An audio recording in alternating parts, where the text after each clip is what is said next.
Sejam bem-vindas. Essa é mais uma live. Eu sou Suzana Garcês, médica investidora, e ajudo mulheres médicas a colocar o dinheiro delas para dar plantão por elas em até 6 semanas. E isso é possível e eu adoro falar sobre esse assunto, uma missão que Deus me deu e eu amo essa missão. Hoje o tema é, por que a médica precisa aprender a investir? E eu vou trazer alguns dados tão interessantes da história, da nossa história. É bom que tem até advogada aqui para me ajudar. E eu quero que vocês convidem, as pessoas. Andei estudando sobre regime de bens e sobre essa história, de quando isso mudou de comunhão universal de bens para comunhão parcial de bens e como isso tem muita influência com a forma que a gente lida com os nossos investimentos hoje, com as nossas finanças hoje. Então, parece que não tem nada a ver, eu falar de regime de bens numa aula, numa live de investimentos, mas o regime de bens tem tudo a ver, tá, com esse assunto, e aí vocês vão entender por quê, tá? Convidem as amigas de vocês, que a gente vai falar sobre investimentos femininos, cada vez mais as mulheres estão investindo mais, estão mais presentes na Bolsa de Valores. O que saiu agora, Todo mês a B3 lança esses dados e as mulheres estão aí 26%, elas estão presentes nos investimentos da Bolsa, 26%, e os homens 73% mais ou menos. Então, isso vem crescendo e nós somos parte disso. Então, convidem aí as amigas de vocês que a gente vai começar a nossa live. Gente, olha que coisa interessante, falar sobre esse assunto.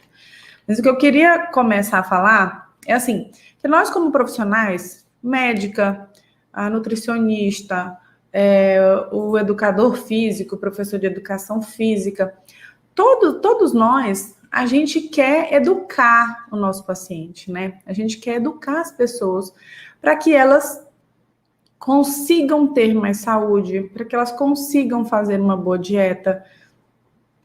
Então, imagina só, você com o seu paciente e você não consegue fazer com que o paciente venha até você para fazer uma mamografia, porque ele não entende. Você não consegue fazer com que o seu paciente te procure para exames de rotina, porque ele não tem esse conhecimento. Então, educar o nosso paciente é muito importante.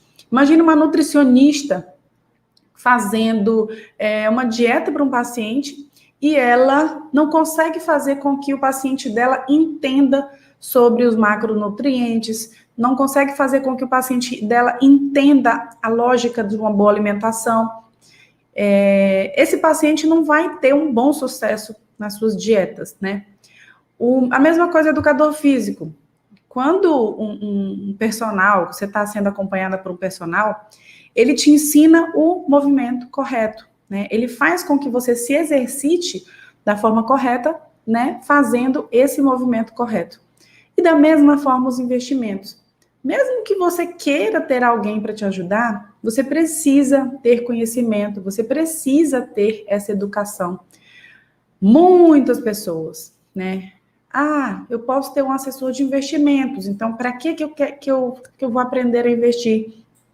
E aí quando começam a estudar, eu tenho uma carteira de investimentos, mas eu não entendo nada que tem lá. Foi alguém que fez para mim e eu não tenho conhecimento nenhum. Aí, às vezes, a pessoa fica meio apreensiva, porque ela não sabe se aquilo está rendendo, ela não sabe quais são os investimentos, ela não sabe os fundos que ela tem, e os fundos, onde os fundos investem, Se são fundos de ações, se são fundos de renda fixa.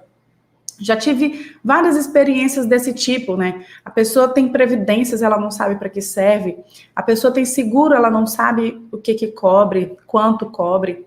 Ela tem investimentos em trends, em fundos, em operações estruturadas, e não sabe se tem reserva de emergência. Então, vira uma desordem muito grande, Não que a carteira dela está desorganizada, eu não estou falando isso.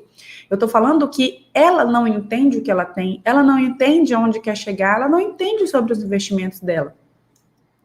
Então, isso é uma das coisas que eu mais vejo. A pessoa não entende nem o que é uma taxa Selic, ela não entende nem o que é um investimento baseado na inflação, ela não entende nem o que é um benchmark de renda fixa, sabe? Ela não entende nem o que é o CDI, mas ela tem uma carteira de investimentos.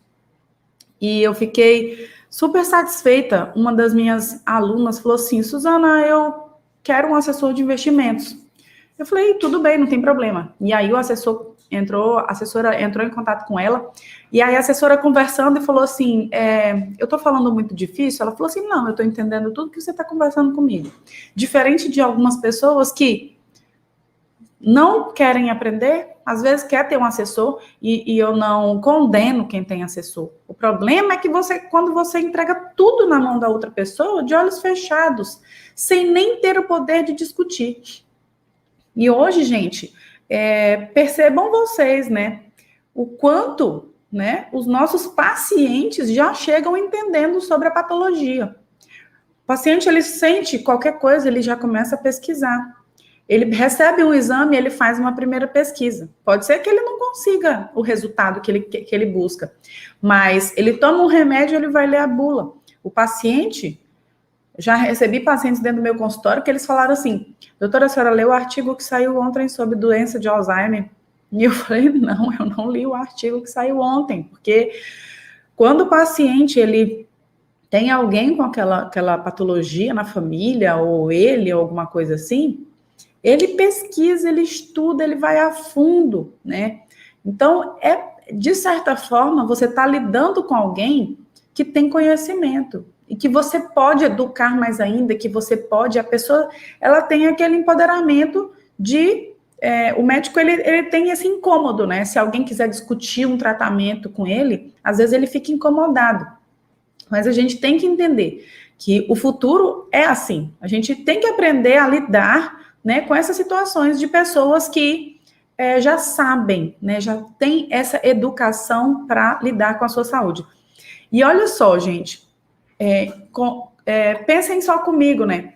Quantas vezes, por falta de conhecimento, pacientes ficam com sequelas por causa de AVC, perdem a vida por causa de um infarto, porque as pessoas não têm conhecimento de como prestar um primeiro socorro, né? Então, são coisas que a gente precisa aprender, mesmo você não sendo profissional da área, é bom que você tenha o conhecimento. E dos investimentos, eu falo a mesma coisa. Mesmo você não sendo profissional da área, mesmo você não querendo aprender sobre todos os investimentos que existem no mundo, você precisa aprender sobre o assunto. Aprender sobre finanças, aprender sobre como controlar a sua vida financeira e aprender o básico dos investimentos, nem que seja o básico, você precisa entender. Na hora, né, que você recebe uma ligação, né, do gerente do banco, na hora que você recebe uma ligação de um corretor, um assessor, qualquer coisa dessas que seja, que você não entende o que a pessoa está te oferecendo. É o que mais acontece. O gerente do banco liga, aí ele fala, ó, temos uma previdência privada, temos um seguro de vida, eu tenho um empréstimo, um financiamento. Olha, esse empréstimo está com uma taxa excelente. E você não entende se a taxa é excelente mesmo ou não, né? Eu tenho um financiamento, você não vai encontrar uma melhor taxa do que essa. E você não sabe discutir, você não sabe entender. Olha, o seu dinheiro está parado na conta corrente, né? Vamos colocar o seu dinheiro em um fundo de investimentos. Por que você não contrata um título de capitalização? Doutora, eu tenho um consórcio. Um consórcio vai ser excelente para ajudar você a juntar dinheiro. É mais barato do que financiar. E aí ele vai, né, conversando com você, você não tem o conhecimento mínimo para entender se aquilo que ele está falando é bom para você ou não, né? Por que eu estou falando se é bom para você? Porque Se a pessoa acha que um título de capitalização é bom para ela, e ela tem conhecimento e ela acha que é bom, tudo bem. Mas quando você não tem conhecimento e adquire um produto desse, é que eu acho que isso é o problema. Porque você não tem conhecimento para decidir. Você deixa que alguém decida por você. A Cecília perguntou, onde é melhor colocar reserva de emergência? Cecília, eu posso te responder essa pergunta daqui a pouco. Como não é o assunto da live, eu posso te responder mais na frente, quando eu estiver falando sobre um pouco mais de investimentos. Gente, eu queria falar um pouco sobre a história, sobre a história da mulher dentro desse mundo dos investimentos, né? Eu estava comentando aqui logo que começou a live, como funcionava a comunhão de bens antes. A comunhão de bens, antes de 1977, há 43 anos atrás somente, né? Isso é muito recente. A comunhão automaticamente era a comunhão universal de bens. Ou seja, você casava e automaticamente, se a mulher tivesse patrimônio, aquele dote, alguma coisa que os pais dessem, que passasse de herança para ela em vida, né? Não sei nem se eu posso falar herança em vida, porque herança é herança. Mas assim, aquele dote, automaticamente, a partir do momento que ela casava, ela se tornava incapaz. Por quê? Porque a partir dali, ela não iria administrar mais nada da vida dela, do dinheiro dela, de nada. Porque quem tinha esse poder era o homem, né? De administrar. As mulheres, elas não poderiam nem entrar em alguns lugares que tinham negociações, elas não podiam entrar, né, em lugares que tinham negociações, enfim.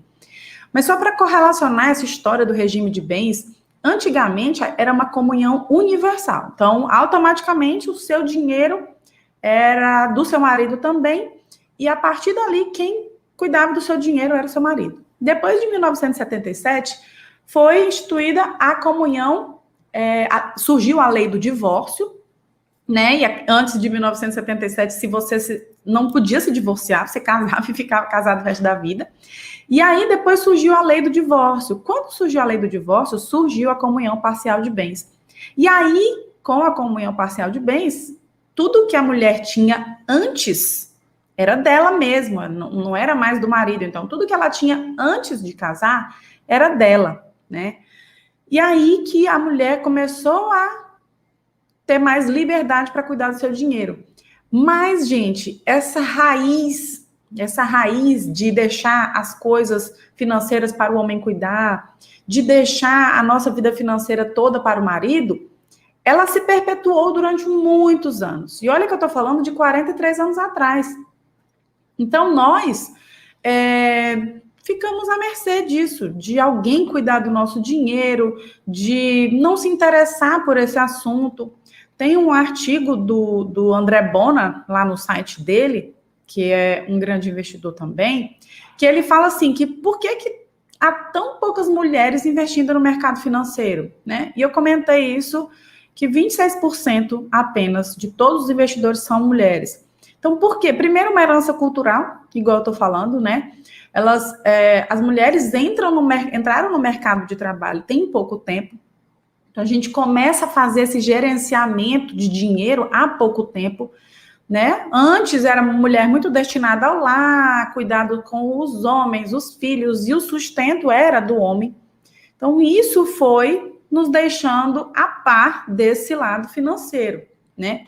Então, para vocês terem uma ideia, só depois de 1962 que as mulheres elas puderam ter autonomia para trabalhar sem ter que pedir permissão do marido. Então, antes, a mulher ela não podia trabalhar sem a permissão do marido. 1962, gente, é muito recente, né? É muito recente. Então, apenas, tipo, uns 50 e poucos anos, né? Não estou fazendo as contas aqui, mas uns 50 e poucos anos. Imagina que você não podia trabalhar se você não tivesse autorização do seu marido. E não tinha CPF também, tá? Não tinha CPF, não tinha conta no banco. Então, é muito recente. E uma pesquisa foi feita por uma gestora de ativos e ela realizou uma pesquisa global e constatou que 41% das mulheres elas alegam saber menos de investimento do que a maioria das pessoas. Ou seja, as mulheres, elas acham, não se sentem capazes e nem tão inteligentes para isso, tá? E eu escuto isso de médicas constantemente. É que eu não sou muito boa com números, é porque eu não entendo muito essas coisas, né? A pessoa já despertou o interesse, mas ela pensa assim, não, investimentos, nossa, isso aí nunca que eu vou entender, nunca que eu vou conseguir aprender sobre isso. E é incrível que isso é uma herança cultural que nós absorvemos, de achar que nós não somos capazes e que isso pode ficar aos cuidados do marido, do homem, do pai, né? Tem muitas colegas que ficam aos cuidados do pai. Decisões financeiras tomadas pelos pais, decisões financeiras tomadas apenas pelo marido, isso acontece muito.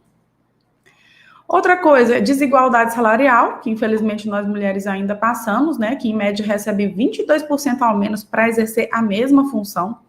Realidade familiar, as mulheres, elas são chefes de família, tem muitas mulheres que trabalham sozinhas, que o dinheiro delas é para cuidar dos filhos, né? E aí acabam não tendo essa sobra para investir, enfim.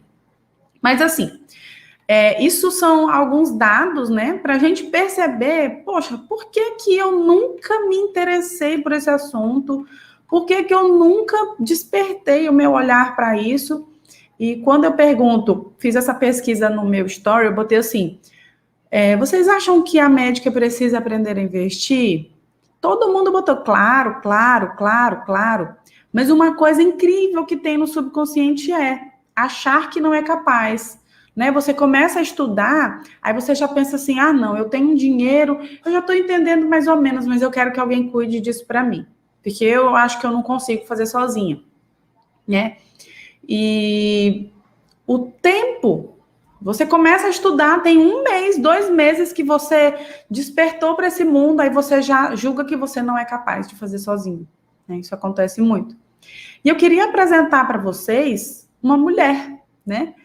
É a Eufrásia Teixeira Leite. Essa foi a primeira mulher a investir na Bolsa, no ano de 1873. Gente, imagina o quão revolucionária essa mulher era. Em 1873, ela foi lá e investiu na Bolsa. Ela tinha o pai dela faleceu quando ela tinha uns 22 anos, e ela tinha uma irmã de 24, então era assim, 5% do PIB do café do Brasil era da família dela, e o pai dela, por não ter, acredito isso, né, que por não ter filho homem, ele começou a dar essa função para ela, de cuidar das coisas. Então o pai dela faleceu, ela era muito jovem, e ela foi lá e começou a administrar as coisas, foi embora do país, e fora do país começou a investir na Bolsa de Valores, e ela foi a primeira mulher a investir na Bolsa brasileira, porque ela saiu e quando ela voltou, ela começou a investir na Bolsa. Ela nem voltou a morar durante um tempo, só no final da vida dela que ela voltou para o Brasil. Então, assim, era uma época que as mulheres tinham um papel secundário, gente, e essa dependência, obediência ao homem, fez com que a gente se esquivasse desse assunto.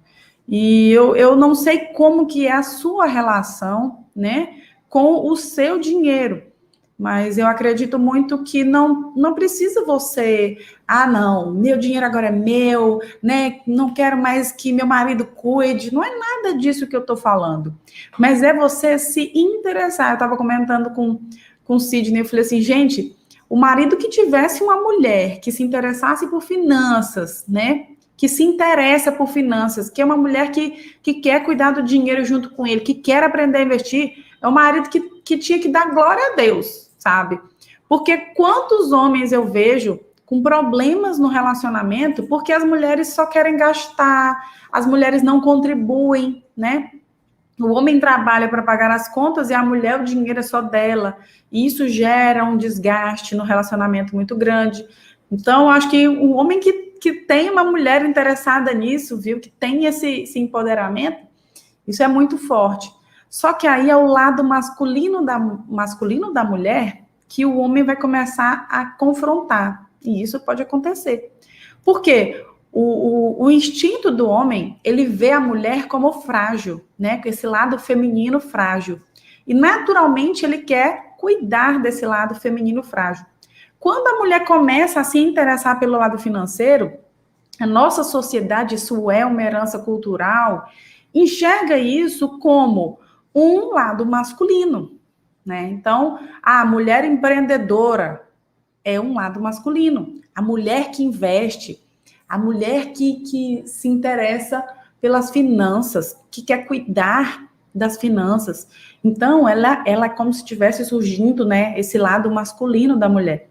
Que não significa que o lado masculino é ser masculina, tá? O lado masculino é o lado da mulher guerreira, aquela mulher amazona, aquela mulher que tem fibra, que é empreendedora, que tem essa vontade de crescer. Esse é o lado masculino da mulher.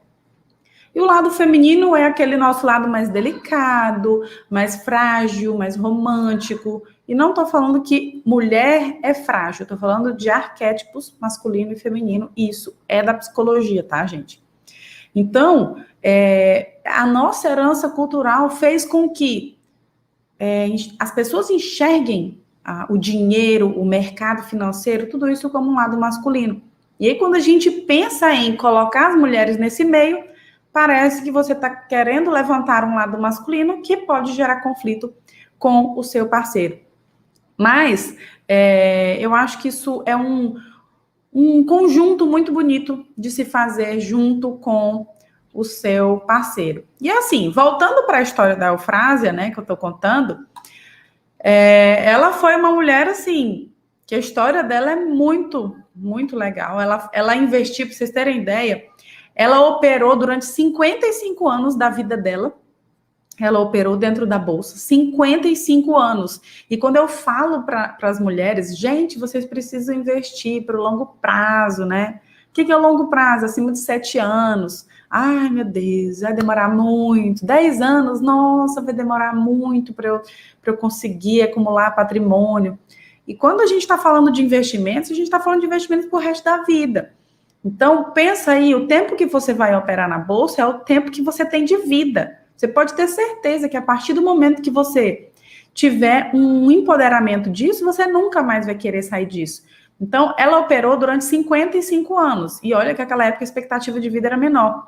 Ela operou em 17 países diferentes e em 9 moedas. Uma mulher de 1873, gente. Imagina como era difícil para ela entrar no mercado, participar das negociações. Ela não podia entrar na negociação, ela ficava num andar separado e ela tinha que ter um intermediador. Hoje, tudo a gente faz do nosso celular, né? Hoje, o conhecimento está batendo na sua porta, a gente que fecha a porta, sabe? Então, olha como era uma mulher, assim, inspiradora, né? Uma mulher que inspira muito. Eu fiquei tão fascinada pela história de vida dela, né? Porque eu comecei a pesquisar, que tem um livro que é Quero Ser Eufrásia. E assim, comecei a ler, sabe, no Amazon, que a gente baixa as primeiras páginas gratuitas. E eu comecei a ler a história. É um livro de 72 páginas, não é um livro muito grande. Eu comecei a ler a história e falei, não, gente, eu quero terminar de ler esse livro, que é uma história, assim, gostosa de ler, né? Que foi uma acadêmica que começou a querer fazer o doutorado dela sobre a vida dela e viu que não tinha nada escrito sobre a vida dela, ninguém tinha feito nada, e ela passou durante 8 anos atrás da vida dessa mulher. Mas, enfim, por que eu estou contando um pouco, né, sobre tudo isso para vocês? Para vocês entenderem que você dedicar o seu tempo para aprender a investir não é perda de tempo. Você dedicar... Suzana, mas eu estou estudando tem 2 meses, mas eu estou achando tudo muito difícil. E eu percebo que as pessoas olham para o curto prazo. Elas só olham para uma coisa muito curtinha. O olho só enxerga, assim, essa semana, sabe? E quando você pensa no empreendedorismo, quando você pensa nos investimentos, não é nada para curto prazo, gente. Analisem a saúde. Quem faz dieta para o curto prazo nunca dá certo. Quem tem essa mudança de mentalidade para o longo prazo dá certo. Quem faz exercício para o curto prazo, nunca dá certo. Se você não tiver essa mudança de mentalidade para o longo prazo, você não vai ter uma boa saúde física lá na frente. E nos investimentos não é diferente. Então, por que você precisa investir tempo nisso? Você, primeiro, se sua vida é prioridade, você vai investir tempo nisso.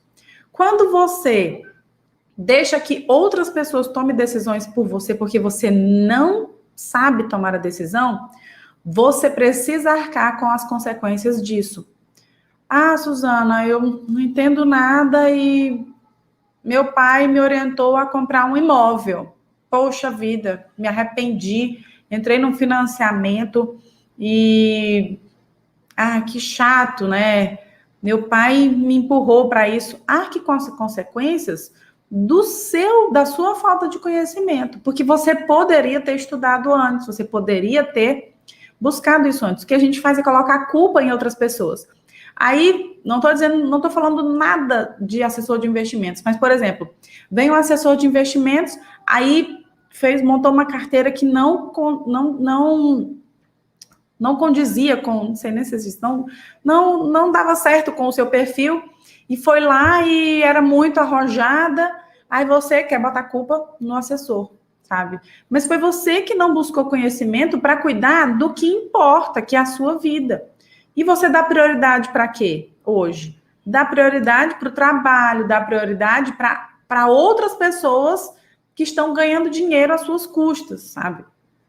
Então, o seu futuro é importante hoje? A gente passa a vida cuidando do presente, né? Sofrendo pelo passado e se esquece muito de planejar o nosso futuro. Eu conheço pessoas que estão com 40 anos, tá? Que aos 30 não pensaram em... O Heitor. Que aos 30 não pensaram em planejar o que iam fazer.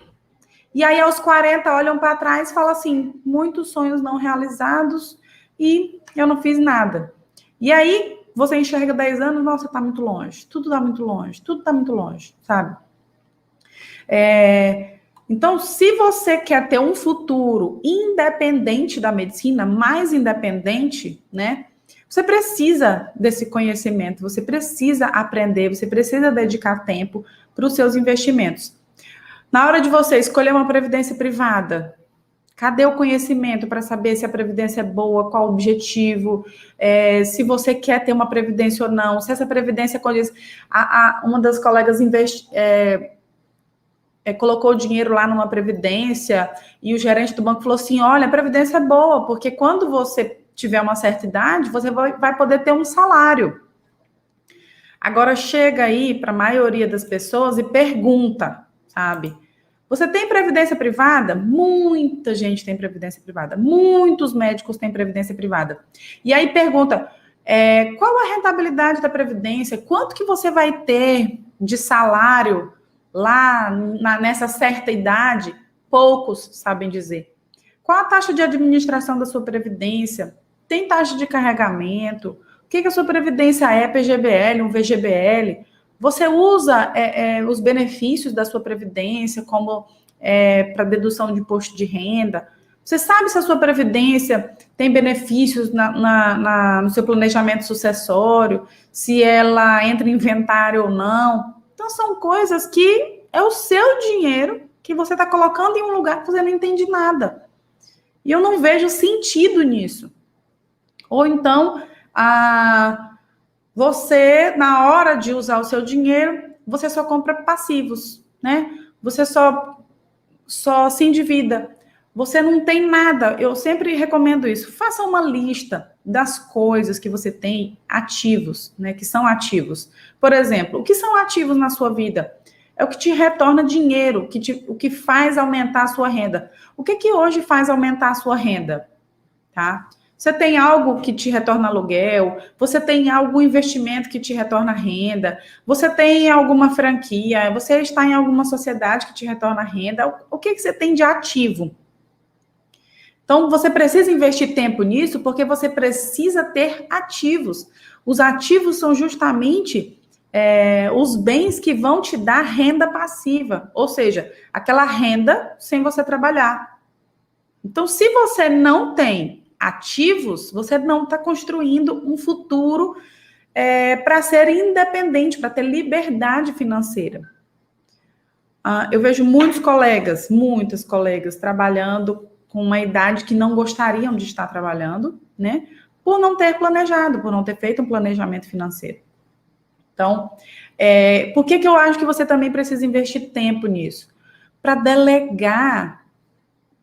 Suzana, eu não quero cuidar disso. Tudo bem se você não quer cuidar disso, mas você precisa delegar e terceirizar com segurança, tá? Uma colega médica contratou alguém para investir o dinheiro para ela. E lá, o colega fez a carteira de investimentos dela e ela olhou, não quero operações estruturadas na minha carteira. Eu quero investimento em ações. Eu não quero esse fundo. Eu quero alguma coisa. Então, a pessoa tem propriedade para entender o que são os investimentos, tá? Então, mesmo que você queira terceirizar, terceirize com segurança. E se você só vai fazer isso quando você entender pelo menos o básico dos investimentos, tá? E o seu dinheiro, quem que sabe o quanto custa ganhar? Quem que sabe as lutas que você teve para ter o seu salário, a sua renda que você tem hoje? Só você. Então, primeiro, você precisa cuidar do seu dinheiro. Você precisa cuidar do seu dinheiro, tá? Então, cuide do seu dinheiro. A Cleo tá falando assim, terceirizar serviços com segurança dá muita liberdade com o tempo que sobra. Claro que dá.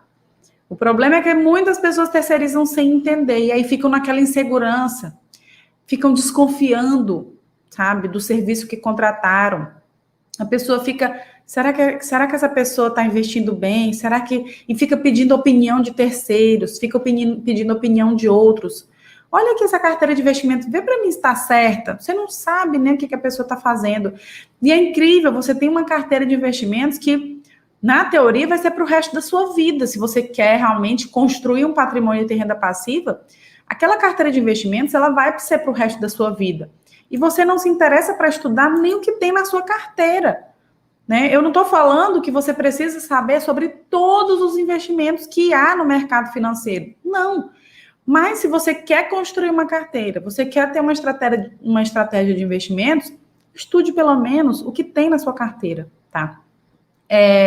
A sua saúde deve ser cuidada primeiramente por você. Ou você acha que quem vai cuidar da sua saúde primeiro é o seu médico, né? Primeiro, quem tem que cuidar da sua saúde é você. Se você não cuidar da sua saúde primeiro, você nem chega no seu médico, tá? Você nem chega no seu médico. Então, quem tem que cuidar do seu dinheiro primeiro é você. Quem tem que cuidar dos seus investimentos primeiro é você. Depois você pede esse suporte de outro profissional, se você quiser, tá? O que eu considero... Então, assim... quantas vezes você ficou em dúvida? Quantas vezes você ficou em dúvida quando o gerente te ligou, te oferecendo um produto e você fica, será que isso é bom mesmo? Muitas alunas minhas passaram por isso. Não sei se isso é bom. Não, peraí, que eu vou esperar que eu estou fazendo um curso. Deixa eu assistir as aulas primeiro, depois eu decido, sabe? Uma aluna minha passando por isso. Todo mês o banco ligava. Olha, temos um empréstimo para você. Taxa de juros muito boa. Olha, temos um empréstimo para você. E ela sempre falava assim, de quanto? Mas vai ficar quanto por mês? Porque a pessoa só pensa na parcela, ela nem sabe da taxa de juros. Quanto vai ficar por mês a parcela? Em quanto tempo eu preciso pagar? E aí, depois do curso, né, ela fazendo o curso, organizando, se empoderando do dinheiro dela, cuidando do dinheiro dela, a gerente ligou, olha, temos um empréstimo para você lá. Não, muito obrigada, estou muito bem financeiramente, graças a Deus. Ela falando, é engraçado, que a gerente, nossa, que bom, né? Que bom que você está bem. Então, quantas vezes você teve essa propriedade para conversar com o seu gerente, igual já aconteceu comigo? Olha, um fundo de investimentos em renda fixa é melhor do que o seu dinheiro ficar na conta corrente. E eu estava transferindo meu dinheiro para o investimento. Falei, tá. Não vou dizer que é ruim antes de me informar. Então, quanto é que é a taxa de administração do fundo? Né? Quanto que esse fundo está performando? Quanto que esse fundo está rendendo? E tudo isso, gente, você só consegue se você tiver conhecimento. Como que você vai entender quanto que o fundo está performando, um fundo de renda fixa, se você não sabe qual é a Selic? Como que você vai entender uma taxa de administração do fundo, sendo que você não sabe o que é a Selic? Porque a Selic é uma taxa tão importante de você conhecer, que se você sabe que a Selic está baixa, como que um fundo vai te cobrar uma taxa de administração parecida com a Selic? Significa que tudo que rende, ele te cobra em administração e você fica no zero. E aí, é o que eu vejo constantemente pessoas fazendo investimentos dentro do próprio banco sem entender nada. Porque um banco que eu conheço, você tem lá opções para investir em CDB, mas ele não te diz qual a rentabilidade do CDB. Ele tem opções para você investir em fundo de investimentos, mas lá na plataforma você só clica fundo de investimentos e ele coloca quanto você quer investir.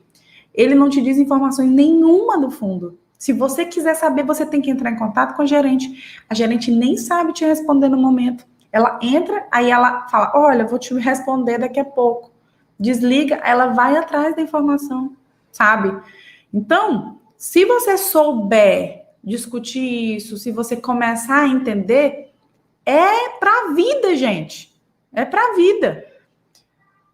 Digamos, se você quer aumentar a sua renda, você quer crescer financeiramente, e essas propostas só vão aumentar na sua vida, tá?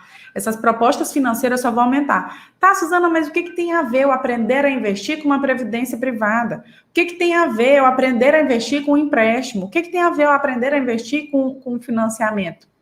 Tudo a ver. Porque quando você começa a aprender a investir, você começa a entender as taxas, a rentabilidade dos investimentos, quanto que os investimentos te retornam. E você começa a entender o spread bancário. O que é o spread bancário? Quanto que o banco pega emprestado dinheiro com as pessoas, né? Aí o banco te diz, olha, eu vou te pagar 2% de rentabilidade. Tá, é o que a renda fixa está pagando, 2%, 3%. Então dá, vou te pagar 3% de rentabilidade, tu me empresta teu dinheiro? E eu digo, tá ótimo, empresto sim. Para o curto prazo, eu vou precisar desse dinheiro daqui a um ano, então 3% está maravilhoso. Aí o banco pega o seu dinheiro que você investiu, tá ali, tá investido, né? Você emprestou para o banco.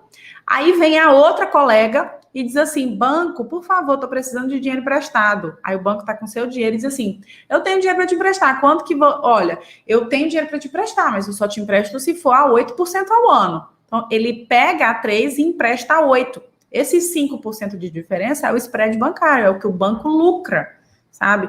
Quando você começa a entender sobre investimentos, você começa a entender o quanto que o banco lucra com os empréstimos, quanto que o banco lucra com os financiamentos. E você começa a entender que a previdência privada, peraí, se eu sozinha consigo investir numa rentabilidade de 4% ao ano, de 5% ao ano, de 6% ao ano, por que a minha previdência privada me dá uma rentabilidade tão baixa? Tá? Quer dizer que eu estou me aposentando, colocando meu dinheiro para ter uma rentabilidade tão baixa? Não, essa rentabilidade eu consigo sozinha. Vocês entendem? Por que tem a ver os investimentos com as outras coisas? Tá? Ah, o que tem a ver com seguro? Tem tudo a ver. Porque o seguro também faz parte, junto com a reserva de emergência, que alguém me perguntou aqui que eu vou responder, faz parte da parte de proteção do seu patrimônio. Tá, eu quero investir. Estou construindo meu patrimônio. Então, preciso de algumas coisas que me assegurem enquanto eu não tenho patrimônio. Tá? Então, eu estou construindo meu patrimônio, tenho 100 mil. Aconteceu um problema comigo com a minha saúde, eu vou ter que usar os 100 mil que eu construí. Eu estava construindo a minha casinha num solo de areia. Tá? Então, é isso que a gente está falando. Alguém está perguntando, a live vai estar no YouTube? A live está sendo no YouTube agora. E ela vai ficar gravada durante 24 horas. Então, vamos às perguntas, tá? Vamos às perguntas. Alguém perguntou onde é o melhor lugar para colocar reserva de emergência? Dentro desse assunto, a Cecília perguntou, dentro desse assunto que eu estou falando, que é importante aprender a investir, a Cecília perguntou onde é o melhor lugar para colocar reserva de emergência. E aí, gente, assim, eu tenho muita dificuldade de fazer com que vocês entendam sobre a reserva de emergência. Por quê? Quem começa a investir precisa começar a construir a reserva de emergência, tá? Reserva de emergência ela é uma coisa que te protege. Eu estou construindo meus investimentos, tá? Só que quanto maior a rentabilidade, mais vai aumentando seu risco. Isso significa o quê? Que risco é volatilidade. O preço oscila. Então, eu não quero mexer naquele dinheiro. Olha as alunas do Savimed. Orgulho, Nájila. Módulo 4 está liberado, gente, o módulo de investimentos para quem é aluno do Savimed. Então, quanto maior o risco, maior a rentabilidade. Se você quer muita rentabilidade, você vai ter que se expor um pouco ao risco.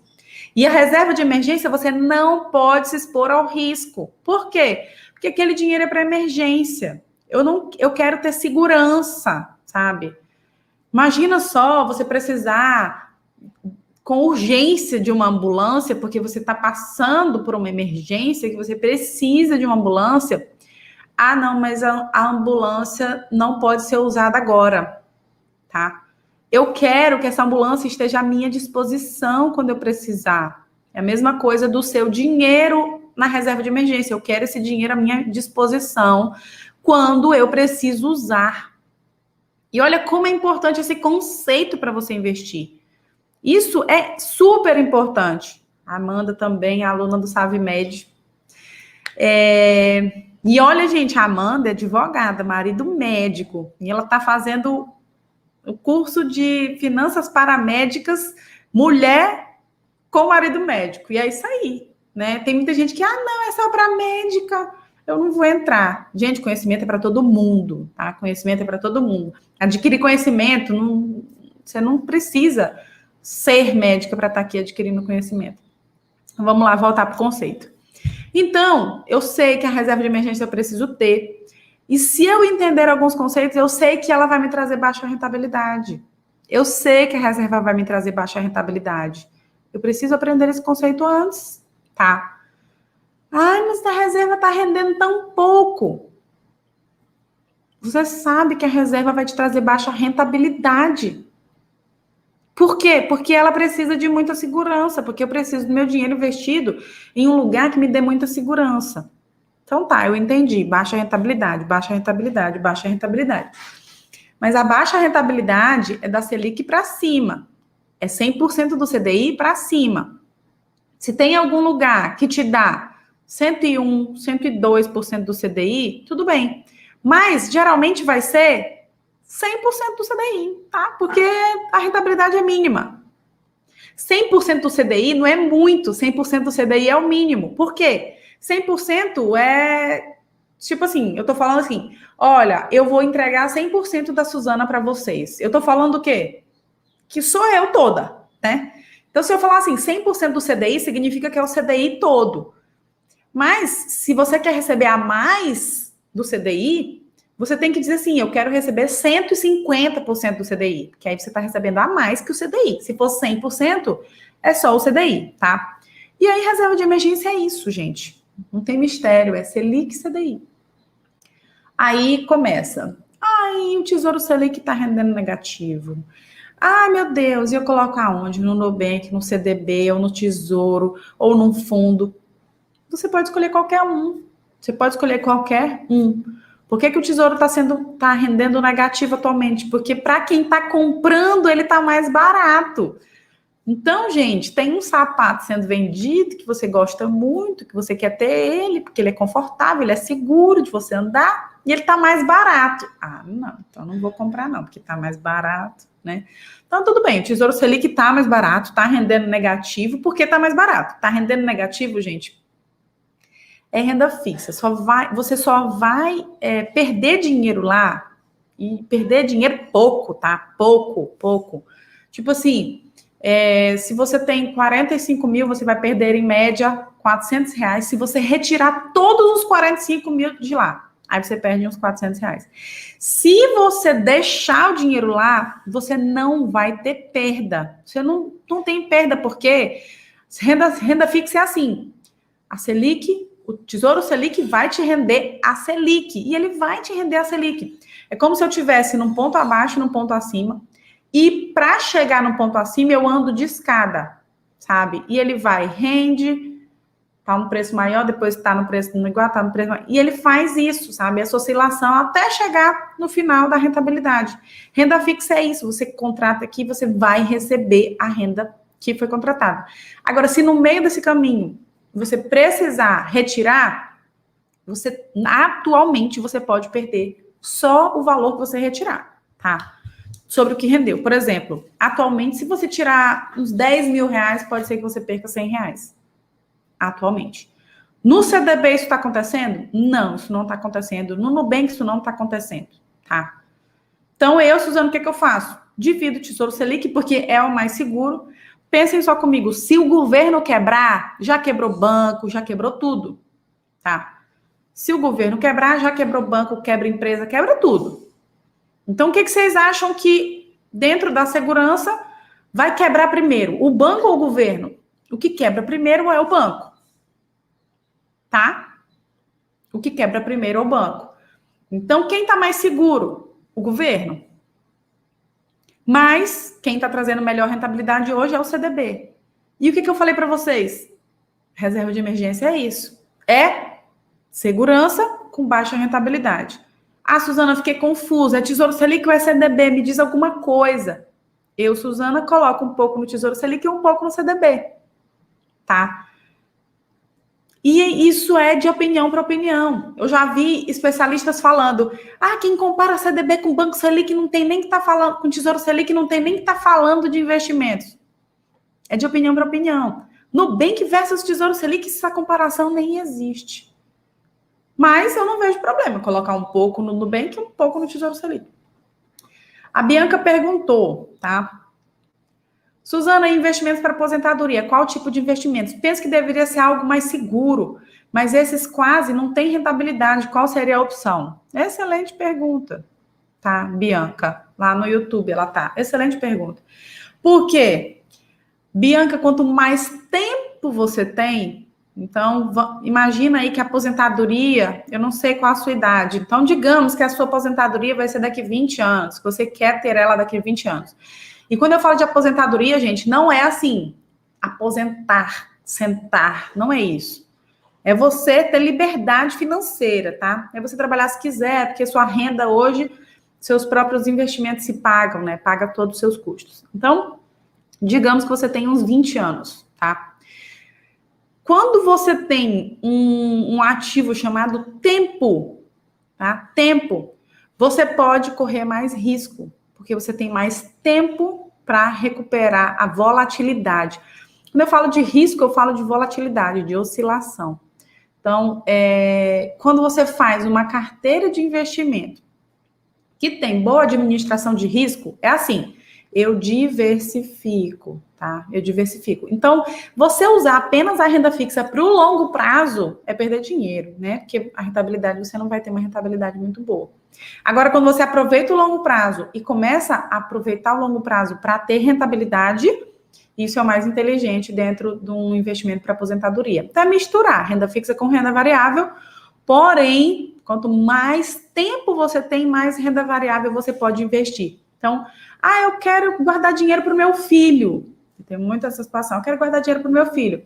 Coloque uma carteira para ele de renda variável com renda fixa. Então, se ele tem 30 anos, se você tem, eu quero dar esse dinheiro para o meu filho quando ele tiver 20 anos. E ele nasceu. Então, você tem 20 anos para investir, você colocar todo esse dinheiro em renda fixa, né? Você está perdendo dinheiro, porque você está perdendo um ativo importante que é o tempo. E o tempo é muito forte nos juros compostos. Então, se você ainda tem um perfil muito conservador, comece devagar na renda variável. Comece devagar e vai progredindo, tá, Bianca? E a Bianca é minha aluna, vocês vão ter aula sobre isso, tá? A Patrícia perguntou, mas aí a melhor opção é colocar o dinheiro da reserva no Tesouro Selic ou no CDI? CDI não é investimento, Patrícia. CDI não é investimento. CDI é uma referência. Tipo assim, o meu exame deu 100. 100 o quê? Você entende? 100 é a referência, 100 não é o exame. Ah, meu exame de glicemia deu 100. Ah, entendi. Então, o seu CDB paga 100% do CDI. Ah, sim. Ou então você fala assim, meu investimento paga 100%. 100% do quê? Existe uma referência, o CDI é a referência, tá? Então, a dúvida é, coloco o meu dinheiro no Tesouro Selic ou no CDB, tá? 100% do CDI, tá bom? Então, o CDI é a referência. E eu falei para vocês, eu divido, tá? Coloco uma maior parte no Tesouro Selic, porque a maior parte que eu não quero mexer eu deixo lá, e a outra menor parte eu coloco no CDB. Eu gosto da liquidez do CDB, tá? Então, o meu CDB é do Banco Inter. Não estou recomendando nada para ninguém, estou falando o que eu tenho. O meu CDB é do Banco Inter. Então, por exemplo, eu tô aqui na rua, né? Quero sacar dinheiro, minha conta tá zerada, conta corrente. Aí o que eu faço? Resgato R$2.000 do meu CDB, 100% CDI lá do Banco Inter. Meu dinheiro cai na conta do Banco Inter, ou eu saco do Banco Inter, eu transfiro, faço um TED para minha conta do banco normal. Isso é muito rápido e automático. E agora com o Pix, nossa senhora, vai voar esse negócio de transferência de TED, vai ser tipo, transfere agora, a pessoa consegue sacar agora. Não tem mais negócio de ficar esperando. Só cai amanhã o seu dinheiro. Vai ser tão veloz. Estava conversando com uma pessoa de um banco grande, ela falando, gente, com o Pix é praticamente para acabar esse negócio de dinheiro, sabe? Você transfere tudo, ninguém fica com dinheiro em mãos, mexendo com dinheiro. Então, gente, era isso, a nossa live está perto de encerrar. Espero, do fundo do meu coração, que a história da Eufrásia tenha inspirado vocês. E só para informação, a Eufrásia não se casou e a Eufrásia não teve filhos. Também não estou dizendo que isso é para ser copiado, mas aquela época, se ela tivesse se casado, ela perderia todo o direito que ela tinha de cuidar das finanças dela, né? O dinheiro dela seria comunhão universal de bens, talvez por isso que ela não tenha se casado, não sei, mas a bibliografia dela fala que ela era bem fogosa, tinha muitos amantes, e hoje seria uma mulher bilionária, né? Porque ela deixou uma herança que poderia comprar 1.850 quilos de ouro, que para aquela época era muita coisa. Então, pesquisem a história da Eufrásia Teixeira Leite, um livro Eu Quero Ser Eufrásia, muito legal para nós mulheres nos inspirarmos e vermos que nós somos capazes, porque se em 1870 essa mulher foi capaz de passar 55 anos dentro da bolsa, investindo em 9 moedas diferentes, em 17 países diferentes, hoje a gente tem tudo na nossa mão, tudo acessível na nossa mão, no nosso celular, no nosso computador. Tá? Só desejo muitos bons investimentos para vocês e tirem print. Quem ficou aqui no final são as guerreiras da live, que são mulheres que serão eufrásias. Coloca lá na hashtag de vocês, quero ser eufrásia, tá? Tira um print bem bonito enquanto eu tô sorrindo. E compartilhem, me marquem lá, @rentabmed. Tchau, meninas do YouTube que estão aí. Um grande beijo para vocês, um bom almoço. Quinta-feira que vem, live novamente, meio-dia. Tchau, tchau, gente.